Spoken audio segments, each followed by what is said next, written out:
Hey, good morning, good people. It is Labor Day, so some of you guys might still be extending your sleep this morning or taking advantage of whatever today means to you. But I am out here. I was doing my Devo, doing my planning for the week, doing my goal setting, and just reading some of the things that I try to do every morning before the kids get up. And so my goal is to get back to doing a book of the month. I am going to start doing a book of the month club within our Facebook community. Hey, Tavy. And so I would want to invite you guys to join us in our Facebook community. I will give you, I'll put the link in the comments below because we're going to start doing a book a month. But the book that I'm reading right now is called Becoming a Millionaire God's Way. I actually started this book several months ago. It was a recommendation from Tiffany Montgomery, and I got off track, and so I'm just picking it back up. Hey, good morning, everybody. I see you. And so I'm just picking the book back up, and it was phenomenal. Today's focus, it was chapter 4, and I probably highlighted almost every single a part of this section. But section 4 is called Get Over It. And one of the things that it talks about is one of the reasons why wealthy people are wealthy and why the average person fails, right? And it starts off with a good story about the Scrooge, right? Scrooge McDuck. Many of you guys remember that from the Disney cartoon where Scrooge was this wealthy, very fussy old man, right? It was very wealthy, fussy old man. But one of the things he talks about is he remembers in an episode where the Scrooge was in his home alone and he was in his treasure box with his tons of money and coins and treasures, and he was swimming in those treasures in his treasure room, right? In his money room. And if you fast forward in that same episode, he ended up going broke, all right? He ended up losing everything. And so he was walking down the street one day, Scrooge was walking down the street one day, and he found a nickel. And so he picked up that nickel, and while he was walking with that nickel in his hand, he saw a bunch of kids who were catching fish that had caught a ton of fish. So he went to the kids and told the kids, I will give you this nickel for your fish. And then he bought the fish from the kids and went down the street to the butcher shop and sold the fish to the butcher, right? Then while he had gotten the money from the butcher, he was walking more, and he actually saw somebody with a scooter. He bought the scooter, and when he saw somebody whose car had broke down, he actually sold the scooter to the person whose car had broke down. And he did that all the way until he got his millions back. And one of the things that this chapter talks about is somebody who's wealthy always knows that opportunity exists no matter what your circumstances are. It's just a matter of perspective and how you pursue it and how you approach opportunity. And then he goes on throughout this whole chapter, and he talks about why the average person fails. He talks about 13 reasons why people fail. So I want to kind of highlight that for you guys. Once again, if you're just joining us, this is a book called Becoming a Millionaire God's Way, right? So let me tell you guys 13 reasons why people fail. The first one is they don't have a purpose or a cause. Right? Most people don't have a vision for themselves, and with the lack of vision, they just sit around and hope and wish that someday some form of luck will happen, right? The second reason is they procrastinate. They talk about things, they talk about wealth and what they're going to do, but they always put it off until tomorrow, right? The third reason is they lack self-discipline. They are unreliable, so no one will work with them, or they spend indiscriminately and don't put anything aside to invest. That's reason number 3. Reason number 4 is they simply make dumb decisions that create problems for themselves, or they make commitments that they cannot keep. Reason number 5, they have not developed an attitude of excellence, and consequently they are average, so they never have the ability to stand out from the crowd. Reason number 6, they lack focus. They try to do too many things and are unable to do any of them well. Reason number 7, they never learn to delegate, or they don't trust others to do the work. So what do? They make themselves stay in this isolated place. They consider themselves, become very proud of themselves, thinking that they should do it all and be it all, and in the end they burn themselves out. Reason number 8, they have pride in their own abilities and they never incorporate the talents of others. Reason number 9, they are dishonest. Others learn not to trust them. Reason number 10, they are intolerant and they cannot work with others. Reason number 11, they fear failure, and so they never take risk.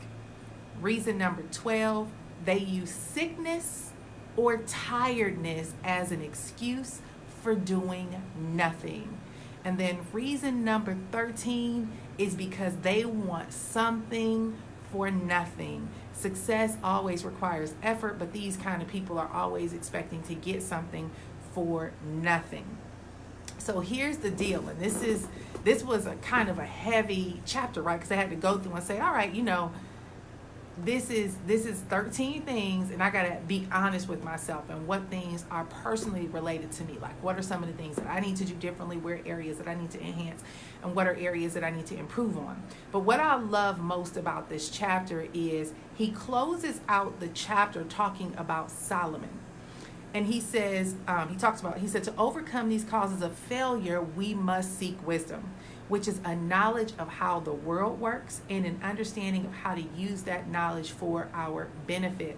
And he talks about Solomon, how when God gave him the responsibility to lead these people, he was overwhelmed, because if you know, Solomon was the son of David, and David was the king, right? He was the chosen king, and he had accomplished so much.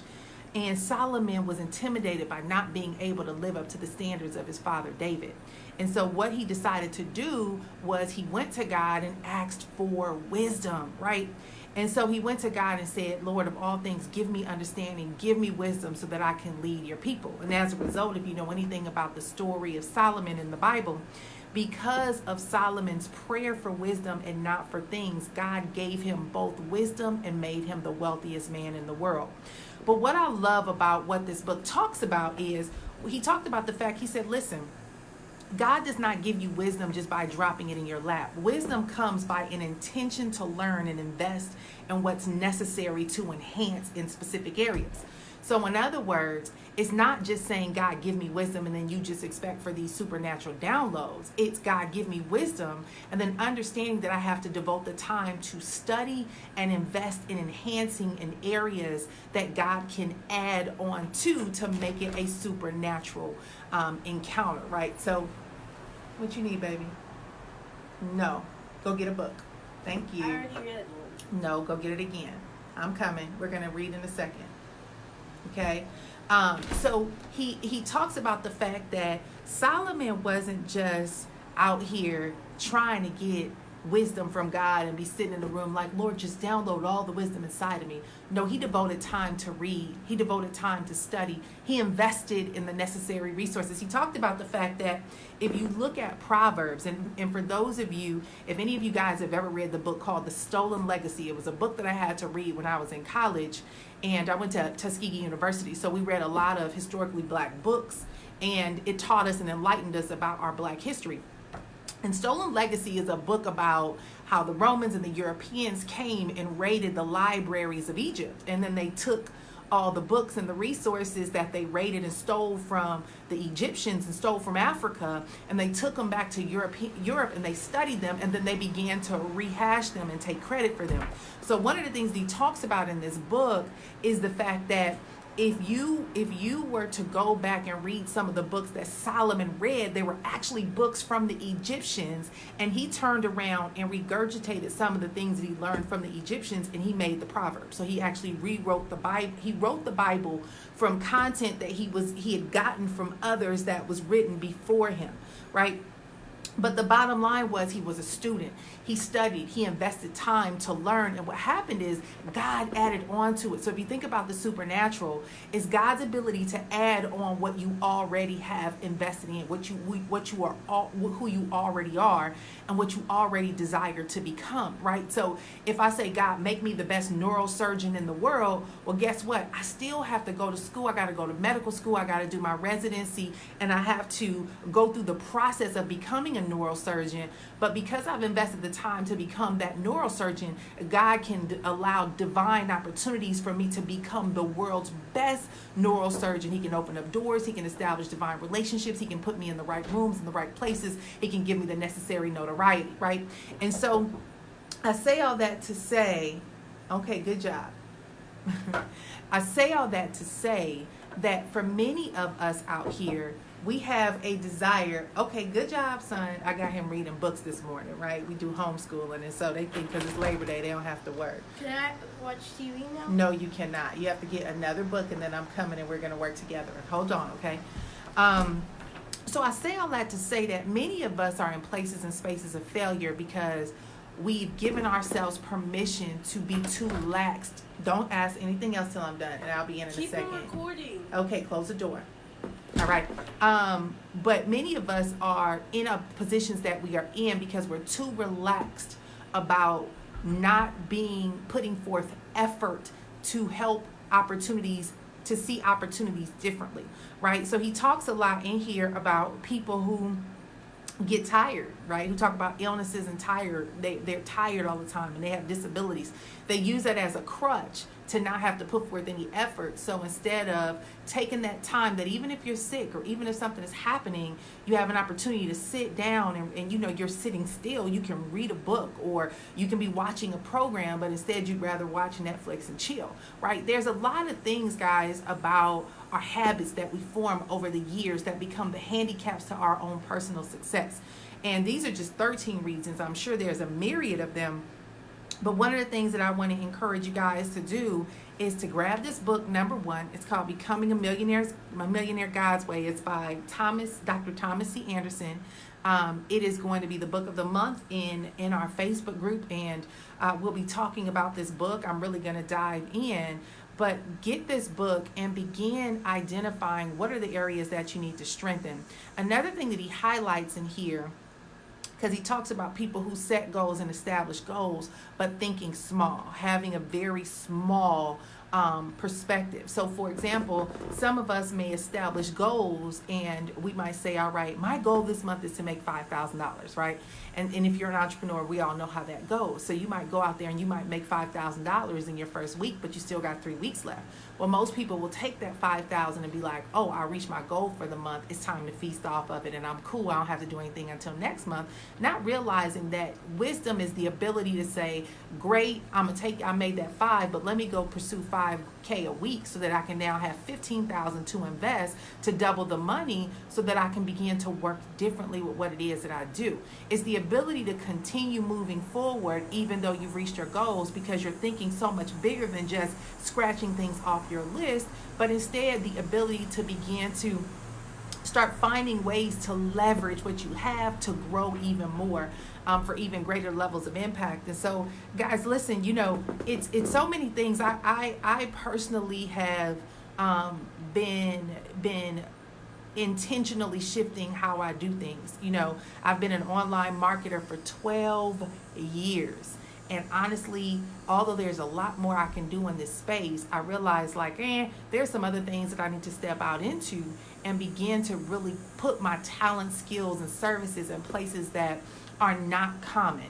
And so I realize it's the season of getting offline, building relationships, connecting with people, and finding a way to serve others with the gifts, skills, and talents that I have by going out to events and connecting with people. And I went to my first event on Friday. And can I just tell you, I was in there for less than 2 hours and got literally a multi-billion-dollar opportunity. And I'm not just trying to say this to be hypey. Literally, I was sitting there listening to what was going on. I didn't even know what the heck I was showing up for. It was something somebody tagged me on Instagram. and I got in there and discovered a $19 billion project taking place in my city. And I was also able to identify a lot of deficits that were happening that were keeping people back from actually being a part of it. And I realized that I had the gift, skills, and talents to bridge the gap between this $19 billion endeavor where the money's already funded, the plan's already mapped out, but the need is high because the availability for people with the skills and talents was so low. It all starts with you understanding that I have gifts, skills, and talents that I'm here to use to serve other people. And every day my mission is to wake up and figure out who can I serve today and open up yourself for opportunities to manifest those things. Another thing that many of us have issues with is because your current circumstances are not a reflection of where you desire to be, you have a level of imposter syndrome where you talk yourself out of showing up because you feel like you're not qualified. Listen, God doesn't call the qualified, He qualifies your call. And what that means is that it's not about what you have, it's already who you are. Riches is what you have, but wealth is who you are. You have within you everything you need to show up and serve. Go do that. Don't worry about your circumstances, because the minute you begin to put your hands to work, God will bless the work of your hands, and your gifts will make room for you, and doors will open where whatever deficits have been in your life, they will immediately be matched because of your ability to show up in spite of. My friends, this is a secret to really creating massive success in your life. I've shared some tidbits with you about 13 reasons why people fail. Grab this book, Becoming a Millionaire God's Way. Get inside of our Facebook group. We'll be talking about this some more. And if you want to get to a place where you can understand how to turn what I call your GPS, your gifts, passions, and skills, into a highly successful and profitable business, I actually started a training course that is teaching people how to do that, both in the digital space and the offline space. You can learn more about that by going to onlinebizmatchmaker.com, onlinebizmatchmaker.com. Take a personality assessment. I have information in there for you to learn more about opportunities that await you for your gift, passions, and skills. And also get inside of our Facebook group. Stay plugged into what we got going on, because guys, as I am getting these downloads and these revelations and these discoveries, I'm just going to be pouring out information. So y'all make sure y'all stay attached, because the anointing is on me, right? The knowledge is within me, and the heart is what's leading me to really serve my audience. And so you guys have a true opportunity here to tap into what is happening in my life in this transformational season, where I'm here to devote my skills as a service to others to help them transform their lives. So you make sure you stay plugged in and tapped into what it is that I'm doing, because God is working and we are moving. All right, y'all have a great and awesome Labor Day, and get inside of the Facebook group, and I will be talking to y'all more.